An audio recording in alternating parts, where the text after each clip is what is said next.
রাসূল আকরাম সাল্লাল্লাহু আলাইহি সাল্লাম বলছেন অতি সহজে ওই ব্যক্তি জাহান্নামে যাবে যদি কেউ জিহ্বাকে হেফাজত যদি কেউ না করতে পারে। এই জন্য একটি প্রবাদ বাক্য রয়েছে যে তরবারি দিয়ে যদি কাউকে আঘাত করা হয় ওই আঘাতের চিহ্নগুলো আপনার ঔষধের মাধ্যমে হলে মেডিসিনের মাধ্যমে হলেও ওই আঘাতের চিহ্নগুলো আপনার কি হয়ে যায়, মুছে যায়। কিন্তু মানুষ যখন একজন আরেকজনকে জিহ্বা দিয়ে আঘাত করে মরার আগ পর্যন্ত ওই আঘাতের চিহ্ন শুকায় না, মরার আগ পর্যন্ত আপনার ওই আঘাতের চিহ্ন থেকে থাকে।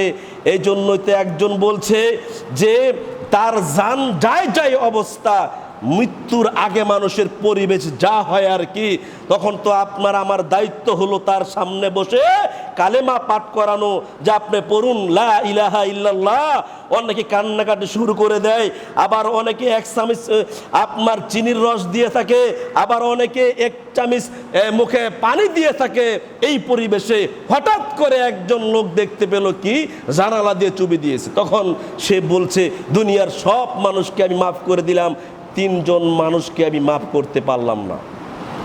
একজন মৃত ব্যক্তি মানে মরে যাবে ভাব, এই সময় বলছে দুনিয়ার সমস্ত মানুষকে মাফ করে দিলাম, এই গ্রামের তিনজন মানুষকে আমি মাফ করিনি। তার মানে কত বড় আঘাত দিয়েছে সে, কত বড় আঘাত দিয়েছে তার কলিজার ভিতরে।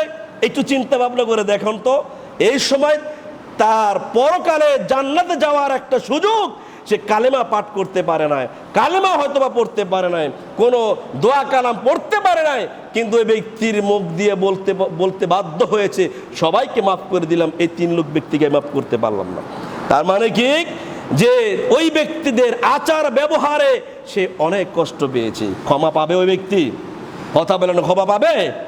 যত বড় আমলদার ব্যক্তি হোক না কেন, কোনোই এই কাজে আসবে না। অতএব জিহ্বাকে হেফাজত করতে হবে, আপনাকে আমাকে জিহ্বাকে হেফাজত করতে হবে, কারণ এটা হলো হাক্কুল ইবাদ।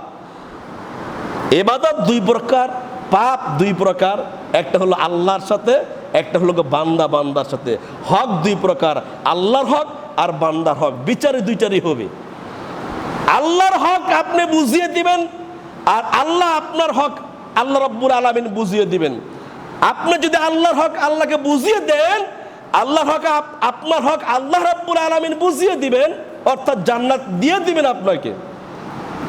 আর হাক্কুল ইবাদ, বান্দার হক যদি আপনি মেরে খান, বান্দার হক যদি আপনি বুঝিয়ে দিতে পারেন এই দুনিয়াতে, তাহলে আপনার কোনো সমস্যা নেই, আপনার কোনো ভয় পরকালে থাকবে না।